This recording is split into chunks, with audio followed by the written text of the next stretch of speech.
I grew up in church for the most part. My mom always kept us in church when we were younger, till about the age of, I don't know, maybe 13.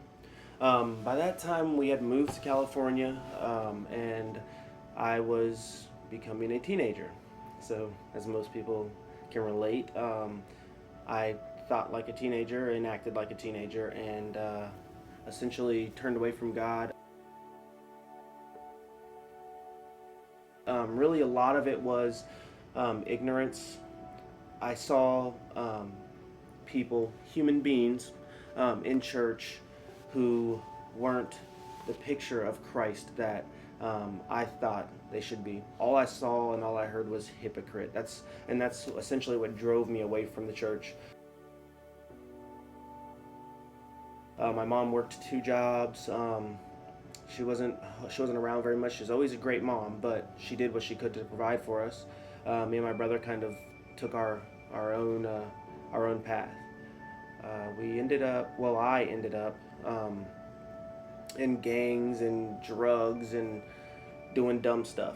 I got into a bunch of trouble with probation and stuff. I was looking at doing a significant amount of time. My mom and my probation officer kind of cut a deal with the judge that that she would take me out of my environment and it would help me.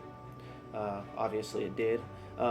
I did a fraction of my sentence. 18 hours after I got out, we were on our way to Ohio. So, not long after that, after we got here, we didn't have much. All we had was my grandma, my uncle, um, and then I was having Dante. So I think that was the big turning point. God used him, his existence, my relationship with his mother to really snap me into reality, to bring me into the beginning of adulthood, knowing what life really holds. What I saw was everything I did, and then I had this vision of him doing those things. That really made me think I've got to be an example for him. Christ never stopped calling me. I stopped listening for God. I stopped listening for the Holy Spirit and His guidance because I was selfish.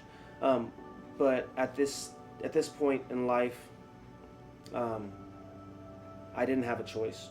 It was either I turn back to God and live my life the way that it should be, or I continue down this road of destruction and my son follows me. I wanted to be an example for him. Not just with my words, but with my actions and with the way I love people and the way I handle my anger issues or just all the things around us. The world's consuming if we allow it. I was consumed in it for a short period of time, and I never want to see any of my children have to go through that. I am a prodigal son, so to speak. I've always known, even though I was too young to understand what Christ really meant.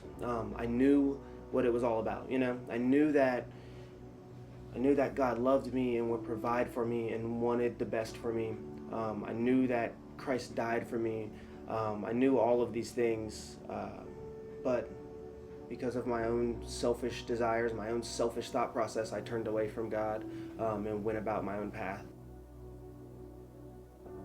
Sitting in my living room, maybe about 2.5, 3 years ago, I all of these ideas, all of this church going and back to faith walk, and all of these ideals were circulating between me and my wife. We knew that it was necessary, and I hadn't prayed in who knows how long. It had been years, and I could hear God saying, speak to me, and urging me to pray. And I I remember being in the hallway at some point in the midst of this prayer, crying my eyes out.